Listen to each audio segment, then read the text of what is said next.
It's a bounce, it's a bop, it's a slap, it's a knock, it's a bounce, it's a bop, it's a slap, it's a knock.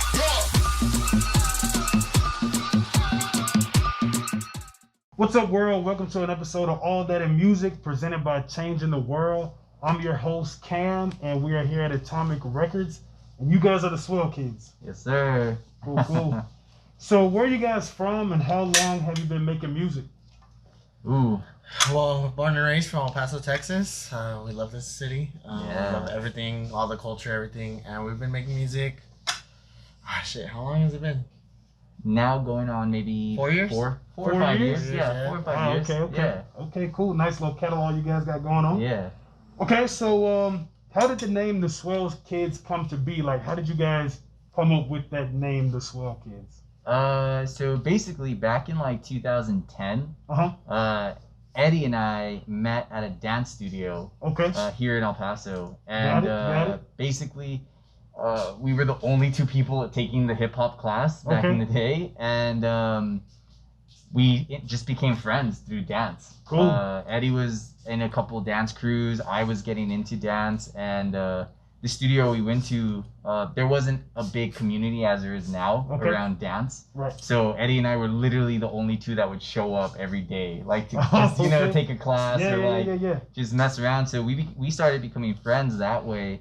And an artist or a duo actually that caught our attention and we both listened to when no one else was really listening to was Chitty Bang. Yeah, I don't know if you remember Chitty Bang. I know Chitty Bang. Yeah. So Chitty Bang. Yeah. So Chitty Bang, that was like our first. I think when you become friends with someone, it's like that first artist that gets you like, yo, you know them. Yeah. That's the power of music. Is that like you have one artist in mind, and then if you vibe together with that same artist, like you can create a friendship, or you can create anything. Like so. Eddie and I really, we really liked Chitty Bang back in the day.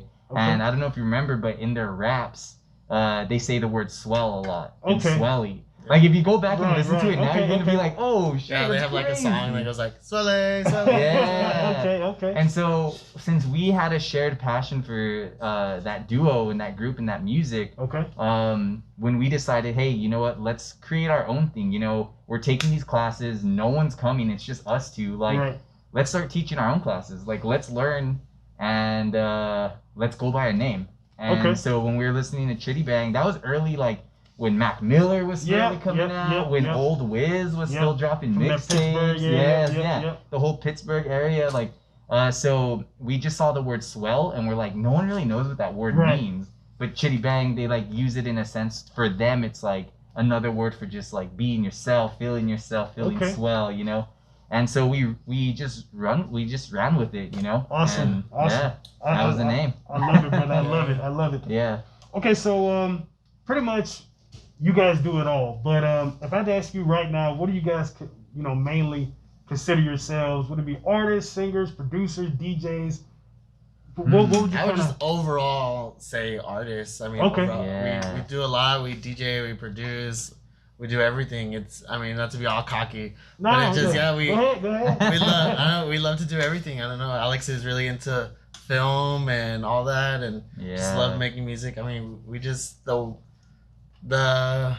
no like limits in this world. You can do anything you want. And like I said, man, that's really great because, where music is going now, you have to kind of be tailored to everything. It's a brand. It's a lifestyle, and like as much as you want to just maybe hone in on one craft, the way music's working now is that you have to brand yourself bigger than your art. You have to be a whole movement with what you're doing if you really want to. You guys are absolutely right, and that's what I did. Okay, so let's jump into some records. Sure. You released your debut album, Good Problems, A Collection of Feelings, back on October 16, 2017. Damn, we did? Yeah. So kind of walk me through that, or talk me through that process of kind of like, releasing that debut album, what it kind of consisted of, and, maybe some downs from recording that album, and then kind of leading up to some success to after that album release. Yeah, definitely. You know what's crazy? Like, no one's ever asked us about that project. So I found it, man. We never even talked about it or anything. So I like to do my homework, and like I said, I've been a fan of you guys for a long time. So yeah, I dive deep, brother.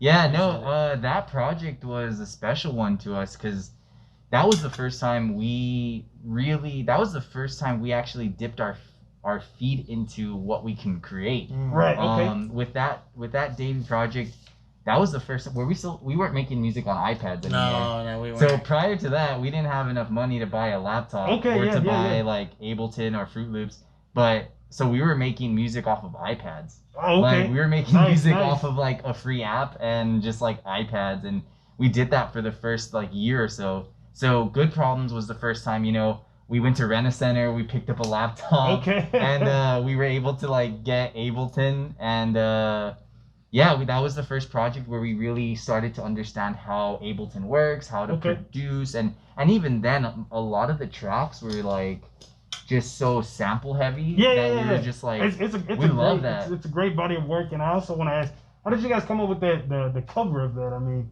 the cover of the album. It's kind of like some abstract piece of women put together. So yeah, I think it was just the idea of playing with two different worlds. Because of who we are, and even early on. Because when people would ask us like, "What genre are you?"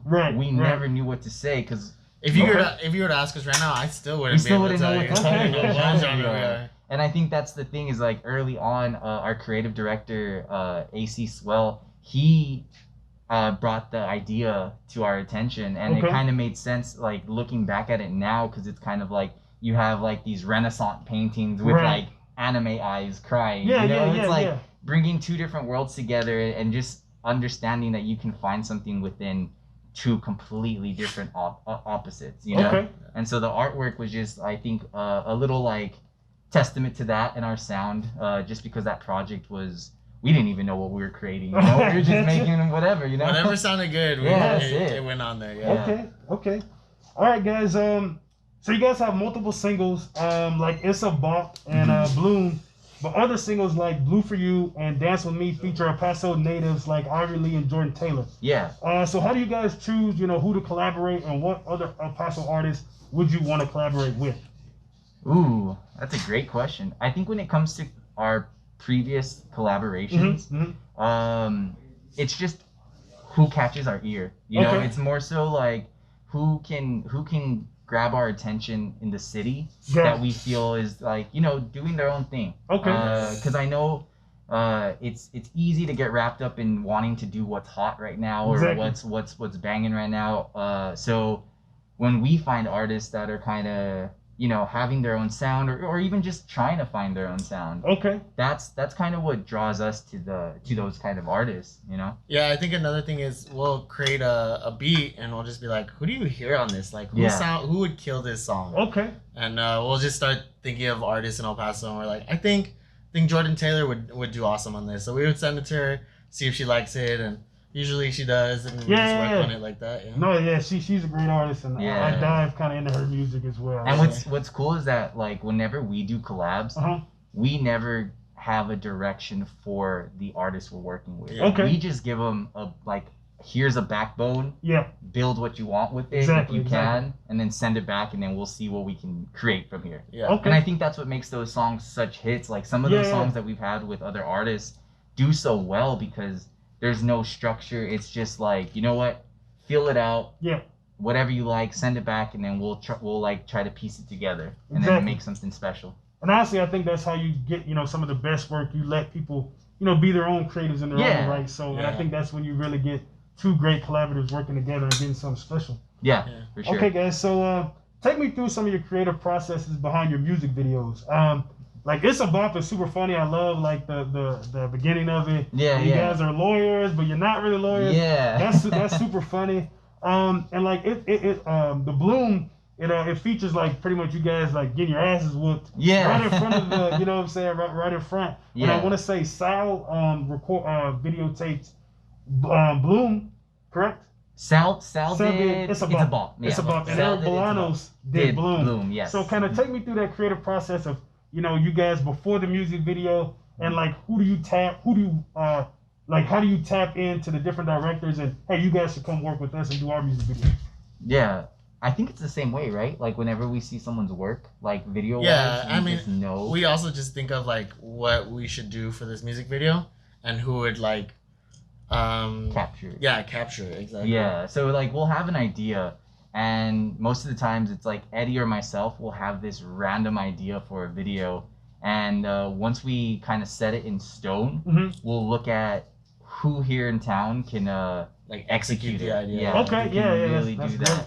And Okay. whether the ideas are like just crazy, like us pretending to be lawyers, we actually like we go as far as like we rented out a bench in El Paso. Wow. And oh we had- yeah. I drove past it And all we the time. legit yeah. had like Metro bus. the Yeah, Metro yeah. bus, and we went out of our way to make it possible where it looked like we were selling our law offices. Yeah. And like everything on that flyer was just complete nonsense. Okay. Yet the city was like, cool, put it up. Yeah, I want to say, is it on Stanton Street? It was, yeah, it was because on honestly, Saturday. that's the way that I always took the school Yeah. with the UTEP. So I would always take Stanton Street and I would Yeah. stop and that red light would hit me and I always see it. Yeah. So Yeah. And I think we paid for like a month bench and Yeah. it stayed up for like It's- 2 months. Yeah, and it we're stayed like, up for great. like 2 We'll just or 3 leave it, months. yeah. And we're just Awesome. like, cool, free Awesome, man. promo. Yeah. and I haven't Yeah. seen any other artists do that around town. No, like, and that's yeah, so- I know it's silly, but like that's one of the things that I'm so proud we've done Yeah, is get yeah. a bench in the city. Yeah, no, like, that's- to me that's so dope. That's awesome. That's awesome. Yeah. Okay, guys. So so if you didn't know, right now the world is pretty much dealing with the pandemic. Yes. Obviously you see the mask. Yeah. So if our speeches sound a little blurred, you can blame COVID. So pretty much, how has the COVID-19 kind of impacted you guys as far as getting together, recording music, releasing music, and staying engaged with those fans? Yeah, it's been so different, huh? It's This been is- a little difficult, a little stressful. Yeah, I think just like any other artist right now, Uh-huh. whether they're major label or just indie, and we're all just trying to adapt. We're Mhm. trying to adapt to the change. With COVID, when it hit, Eddie and I were getting ready to promote and go full head on with Right. because we took like maybe a 6 to 8 month break, or Okay. well, quote unquote break from social media.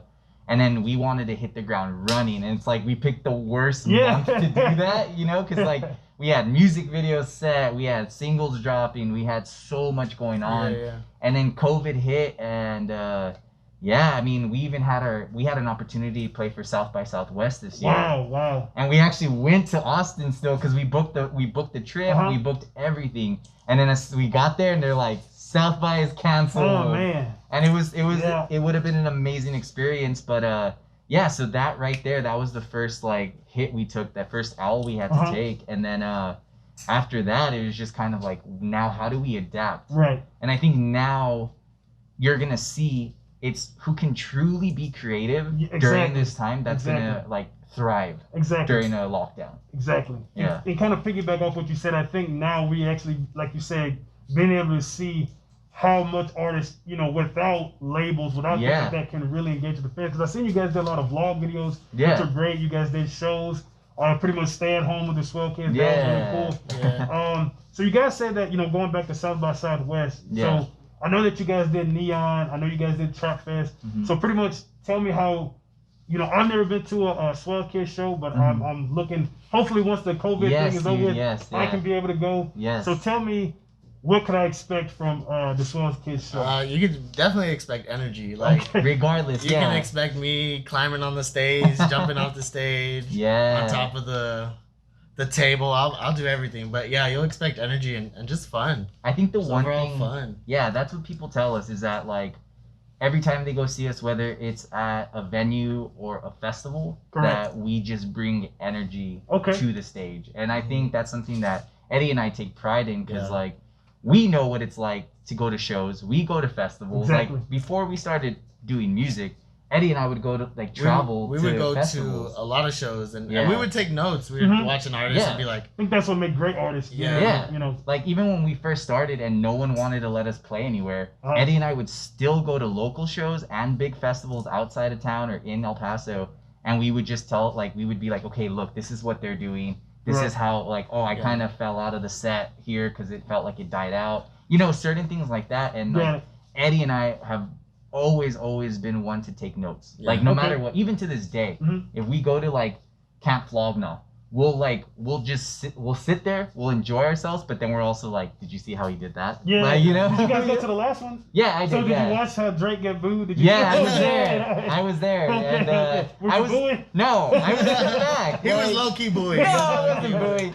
I knew they weren't gonna bring Frank. I already knew Frank wasn't gonna show up. Okay. But I was towards the back and I heard the boos and I was like, hey, let's just have a good time tonight. Right, That's what we're here for. I get you. You know? Okay. Okay. Yeah. So pretty much, yeah, I'm definitely looking forward to once everything goes back to normal. You know, whatever the new normal would be. Yeah. Hopefully we can get those shows and I'll be able to go and check you guys out. So pretty much, you know, obviously we kind of foresee that the COVID's not going anywhere anytime soon. Yeah. But as far as the rest of 2020, what do you guys have planned? Ooh. And singles, you know, any kind of, you know, sneak peeks that we can kind of let the fans know. Yeah. I mean, right now it's crazy because we're actually sitting on like 3 projects right now. Okay. Yeah, we're definitely sitting on a ton of new music. Yeah. Okay. And I think we're kind of gonna space it out and see how it fits appropriately with our vibe and what we're feeling. But yeah, man, a lot of new music and a lot of new projects coming up. New music videos, all that. And I think the one thing I'm really excited. I can't say too much about it, but we are bringing a whole new vibe when it comes to shows online. Okay. And I think that's gonna happen next month. So as soon as next month, but yeah, expect to see us performing. Got it, man. For sure. That's great. That's great. Yeah. Well, guys, I really want to thank you guys for stopping by All That in Music. Of course. I really appreciate it. I wish you guys none but the success. Is there anything else you guys kind of want to get off your chest or? Yeah, wear your masks. Yeah. Wear your mask. If we can do an interview right now wearing these masks, y'all can wear it while you go get gas, get groceries, anything. Just wear your mask. And just be nice. It's so easy to be nice. Don't be a rude human being. Just kind be nice. Words cost nothing. Exactly. No one charges you to be nice. So be nice to one another. Love each other. Don't be assholes. Yeah. It's about you guys listen to the Swell Kids. Again, guys, I'm Cam. And this is All That in Music. And we're changing the world. You guys have a good day. Woo.